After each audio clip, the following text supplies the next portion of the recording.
E aí moçada, tudo bem? Sou Giovanni aqui e hoje o assunto biomas. Então sintoniza comigo na Biologia B, o capítulo é biomas, né? Nós teremos 3 aulas aí de biomas, biomas brasileiros, biomas mundiais e biomas aquáticos, né? Então nessa aula vamos dar uma olhada em relação aos biomas brasileiros. É lógico, né, gente? Quando fala de biomas, você acha que vai aparecer mais nos exercícios biomas mundiais, né? Não, na verdade vai aparecer biomas que estão relacionados à nossa situação aqui, né? Biomas brasileiros, é lógico. Então, essa aula é bem importante aí para vocês. Você vai dizer, professor, mas eu aprendo biomas lá na geografia também. Sim, é um momento que a geografia aí tem, né, um casamento aqui, tem um encontro aí com a biologia, com a ciência, né? Então, nesse momento, galera, você aproveita muito porque você vai ver o ponto de vista da geografia em relação a esse tema e o ponto de vista da biologia em relação ao mesmo tema. Então, bora lá falar de biomas brasileiros. Então, quando fala de biomas, é importante a gente entender, né, a localização desse bioma.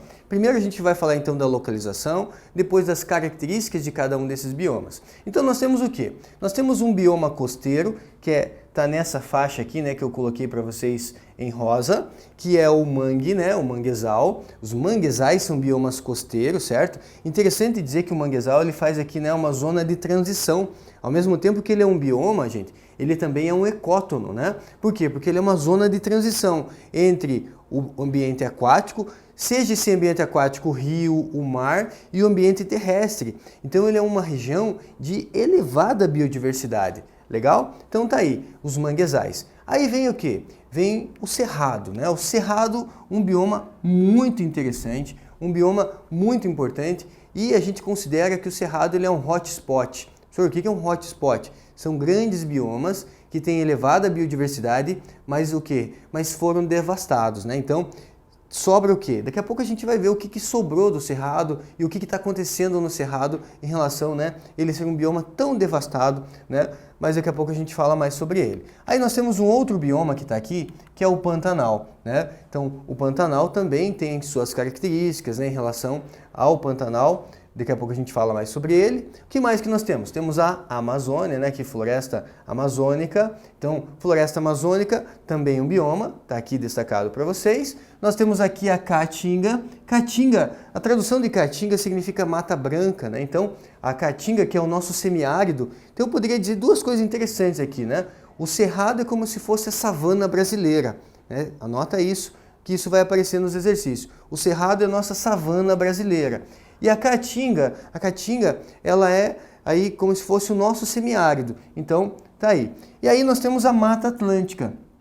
Mata Atlântica também é um bioma classificado como um hotspot. O que é um hotspot? É um bioma que tem elevada biodiversidade, mas foi devastado, né? Ainda temos uma pequena quantidade da Mata Atlântica, ainda temos, por isso precisamos preservar essa pequena quantidade que restou da Mata Atlântica.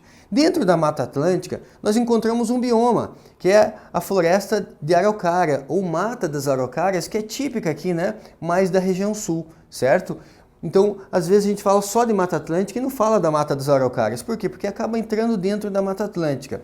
E temos os pampas sulinos, os pampas gaúchos, né? Então, uma região aqui de campos sulinos, pampas gaúcho, aqui, né, na região sul.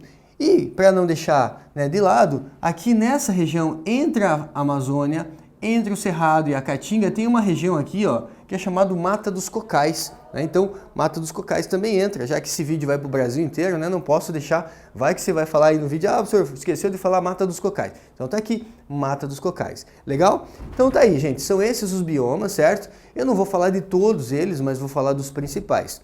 Com relação ao primeiro bioma, né? A floresta amazônica. O que a gente pode falar em relação à floresta amazônica? Eu gosto muito dessa informação aqui, ó. O que essa informação mostra? Ele mostra para mim a questão em relação à temperatura, a média anual de temperatura, né, em relação a Belém, por exemplo, em relação a Manaus. Então tem uma média de temperatura em torno de 25, 27 graus centígrados. Beleza? Uma temperatura interessante. Aqui ele mostra para mim, né, nesse gráfico, ó, a questão da precipitação, a questão das chuvas. Então veja, né, janeiro, fevereiro, março, ele vai ter aqui uma grande quantidade de chuva, depois diminui um pouco, né? Então veja que tem uma boa precipitação. Então nós temos aqui, quais são as características da floresta amazônica? É uma floresta latifoliada. Senhor, o que é latifoliada? Que tem folhas grandes, certo? Folhas grandes. Por que tem folhas grandes? Porque é uma floresta, gente, que em relação à água não tem problema com falta de água. Então as plantas podem se dar ao luxo em transpirar muito.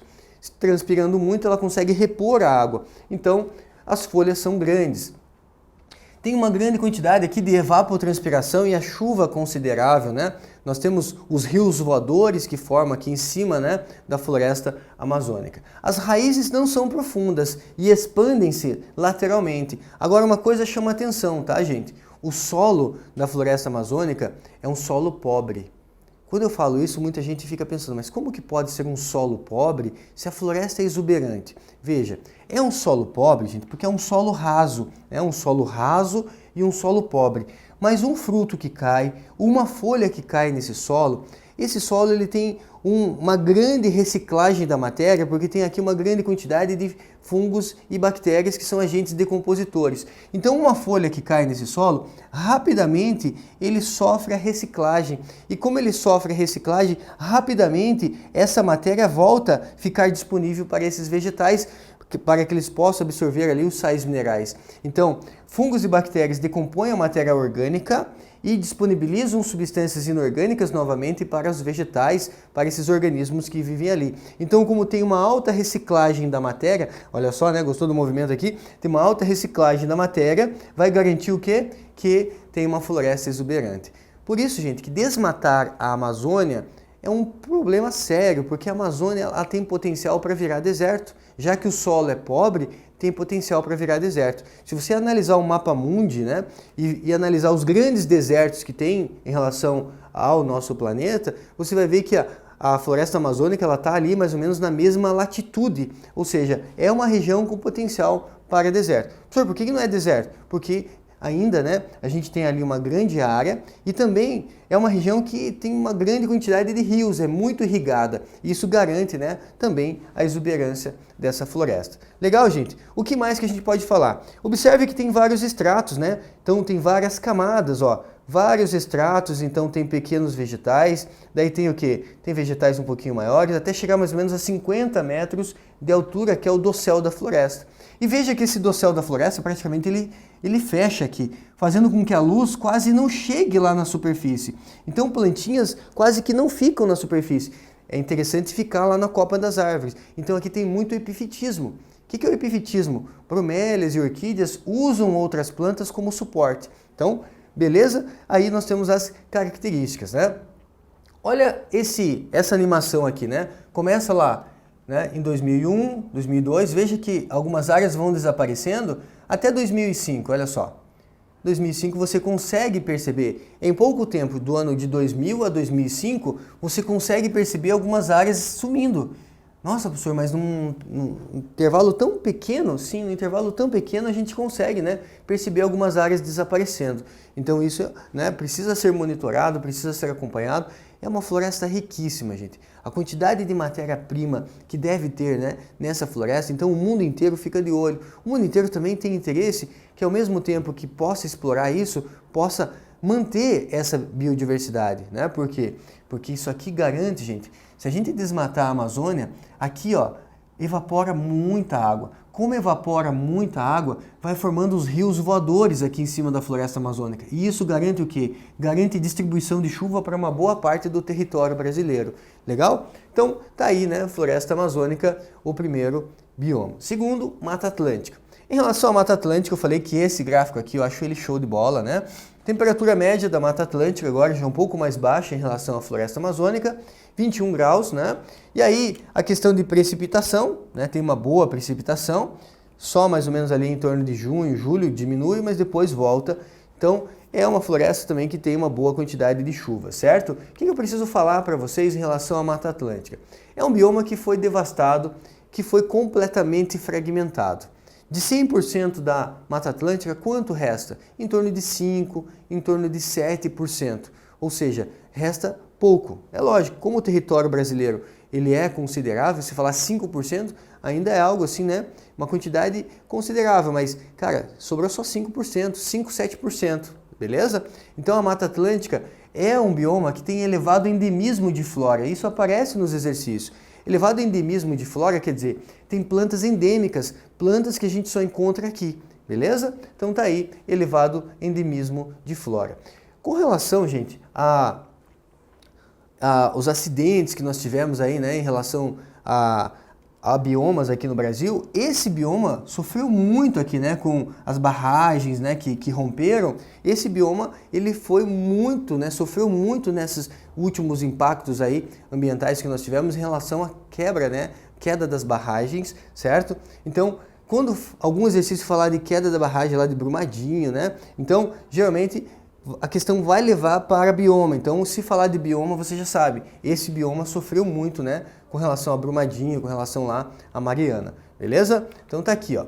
Quando a gente olha, né, o ano de 1500 em relação a 2007, olha só, né, o que sobrou? Por isso que a Mata Atlântica é considerado um hotspot, né, um bioma que foi praticamente fragmentado, praticamente devastado, sobra 5 a 7%. Beleza, gente? Próximo bioma também é um hotspot, é o Cerrado. O Cerrado é a nossa savana brasileira, certo? O que ele tem de característica? 3 palavrinhas aqui que eu gostaria que você anotasse. Escleromorfismo, oligotrófico, aluminotóxico. Escleromorfismo, esclero quer dizer duro, né? Morfos quer dizer o que? Forma. Uma forma dura, uma forma meio tortuosa, né? Então os caules aqui são tortuosos, os galhos são tortuosos. Então, forma esclerosada, né? Uma forma meio tortuosa. Oligotrófico, trófos quer dizer alimento, óligo quer dizer pouco, né? Então poucos alimentos, poucos nutrientes nesse solo, né? Então, escleromorfismo oligotrófico. Aluminotóxico, tem contaminação aqui por alumínio, então mais isso, né? Além, né, de ter poucos nutrientes, tem o que? Contaminação por alumínio. E tem o seguinte aqui, gente, no Cerrado nós temos uma situação que são as queimadas, só que são queimadas naturais. Então aqui, gente, o que acontece? Tem semente, por exemplo, que ela só germina na época do fogo, né? Como se a semente ficasse esperando o fogo para poder germinar. Então, muitas vezes, o fogo, as queimadas aqui na região do Cerrado, não tem culpa em relação ao ser humano. É um processo natural que acontece aqui nesse bioma. Nossa, professor, mas e o Cerrado então, se fosse assim, se tem queimadas, né, sazonais, por que ainda existe esse bioma? Existe, gente, porque é como se fosse um bioma de ponta cabeça. A maior parte da matéria orgânica em relação ao Cerrado está embaixo da terra. Por quê? Porque tem raízes profundas. Quando você vai para uma região de Cerrado, parece uma região seca, só que é rico em lençol freático. Então as plantas, elas têm raízes profundas que vão buscar água lá nas profundezas. Tem, por exemplo, o barbatimão, que tem uma raiz de 2 e 3 metros de comprimento. Então, raízes profundas vão buscar água, né? É mais ou menos assim como se fosse uma floresta de ponta cabeça. Então, quando vem o fogo, ele devasta tudo. Essa matéria orgânica que está embaixo da terra, ela consegue ali acontecer um tipo de sucessão, que a gente chama de sucessão ecológica secundária, né? Que é o quê? É recompor esse ambiente. Legal? Algumas sementes germinam na presença do fogo e depois de um tempo esse ambiente ele vai voltando a ser o que era antes. Legal? Então, tá aí o Cerrado, né? Em relação ao Cerrado, nós temos aqui, né, a distribuição original e o que nós temos hoje, ó. Olha só, distribuição original e o que nós temos hoje. Aqui entra muito, gente, a questão da pecuária, né? A questão da pecuária nessa região do Cerrado. Aqui, produção de algodão em relação a essa região do Cerrado. Então, acaba usando o quê? Acaba desmatando ali, né? Ou para produzir ali o algodão ou para pecuária. E aí, né, esse bioma vai sendo devastado. Então, o Cerrado é um hotspot. O Cerrado é um bioma fragmentado, é um bioma devastado. Certo? Tem aí, né, uma grande atenção em relação a esse bioma. Outro bioma é a Caatinga. Anota, por gentileza, que a Caatinga é o único bioma, né? O único bioma exclusivamente brasileiro. Cuidado com pegadinha. Já vi aparecer em exercício assim. A Caatinga é um bioma exclusivamente da região Nordeste. Não é exclusivamente da região Nordeste. Olha só. Pega a maior parte da região Nordeste, mas pega uma parte aqui, por exemplo, gente, Minas Gerais ali, né, o topo ali em relação a Minas Gerais e tal, então não é exclusivo da região Nordeste, certo? Então, cuidado, é um bioma exclusivamente brasileiro, mas não é exclusivamente da região Nordeste. Show? Então, bora lá dar uma olhada em relação à Caatinga. A Caatinga aqui em época de estiagem, olha como que fica, né, mata branca por conta disso, né? A palavra Caatinga significa mata branca. Ah, não tem um verde exuberante, mas quando chove, olha só, fica, né, em época de chuva, a paisagem muda completamente, beleza? Então Caatinga é a nossa, né, nosso semiárido brasileiro, marcado por plantas aí, né, como mandacaru, o xique-xique, cactáceas, né, plantas que acumulam água, como o mandacaru, o xique-xique, são cactáceas. Muito bem, no caso da Caatinga, então, nós temos essas características. Próximo bioma, vamos falar do Pantanal. Pantanal também chamado de charco. No Pantanal nós temos o período das cheias e o período das secas. Toma cuidado. Período da seca no Pantanal não significa que fica sem água, significa que não tem inundações. Quando eu falo período das cheias, eu estou falando, né, das inundações. Inundações constantes, um solo fértil, né? De outubro a março, o período das cheias, ou seja, o período das cheias é quando os lagos, os rios aqui, eles inundam uma grande parte do território, né? E o período da seca? O período da seca continua tendo o que, gente? Lagos, né, permanentes, só não vai ter o quê? Só não vai ter a inundação. Então, na seca, campos limpos, mas os lagos são permanentes, certo? Não vai ser uma seca igual, por exemplo, se tem lá na Caatinga. Legal? Com relação ao Pantanal, tem uma grande biodiversidade, principalmente de aves, né? Então, deixa eu só voltar aqui, que já... né? Tem uma grande biodiversidade de aves, como o tuiuiu, é uma ave característica aqui do Pantanal, né? Você tem aqui a anta também, né? Uma espécie aí bem característica do Pantanal. Aí nós temos o manguezal, um bioma costeiro, elevada biodiversidade.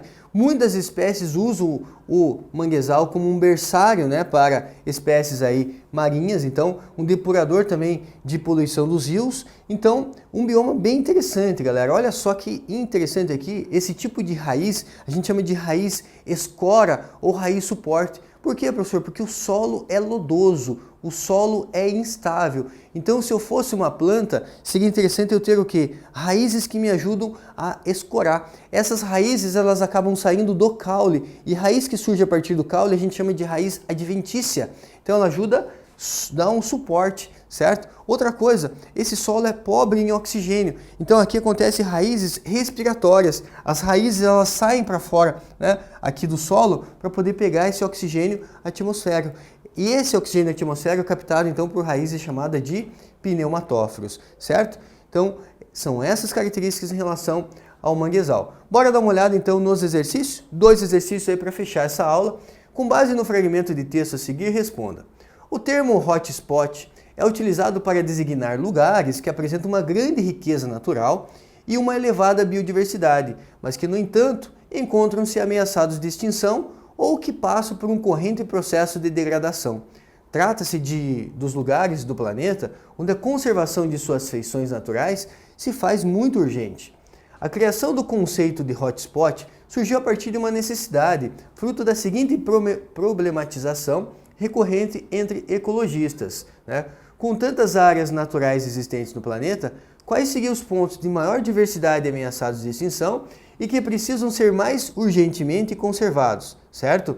Diante de tal questão, o ecólogo inglês Norman Mears elaborou em 1988 uma resposta a partir da elaboração de conceitos de hotspot, que seria justamente essas áreas mais ricas e que contam com urgência em termos de políticas públicas para serem conservadas. Mears realizou os seus estudos e listou uma série de regiões que se encaixam nessas características, tendo como critério a seguinte composição: áreas com 1.500 espécies endêmicas, ou seja, endêmico quer dizer característico daquelas áreas, aquelas que só existem naquela região em questão, né, e que já perderam 3/4 da sua vegetação original. Aqui no Brasil entra, né, como eu falei, a Mata Atlântica e o Cerrado. No Brasil há 2 hotspots. Marca alternativa que ambos os biomas são considerados hotspot. Então, letra A, né? Mata Atlântica e Cerrado são os hotspots aí brasileiros. Show de bola, gente? Uma questão que eu seleciono, né, a dedo essa questão para que traga informação para vocês também, algo a mais, né? Então, hotspot aí você aprende também lá na geografia. Para fechar, o Cerrado, vegetação representativa, principalmente da região centro-oeste do Brasil, caracteriza-se por plantas adaptadas a condições climáticas às quais estão submetidas. Considerando as particularidades do Cerrado, assinale a opção que identifica plantas típicas desse bioma em relação às espécies vegetais características de outros biomas brasileiros. Então, eu falei para vocês que tinha plantas com galhos retorcidos, com caules retorcidos, né? Raízes profundas, a semente que germina na presença do fogo. Então temos algumas situações interessantes. A casca grossa, por que casca grossa? Porque tendo uma casca mais grossa, gente, faz com que a planta consiga resistir ao fogo, resistir à queimada, né? Se essa queimada não for tão intensa, certo? Então são características aí para a gente observar. Ó. Letra A, galhos tortuosos, cascas duras e grossas. Então a alternativa A responde exercício. Legal? Fechamos mais uma videoaula. Até o nosso próximo encontro, gente. Um grande abraço. Tchau!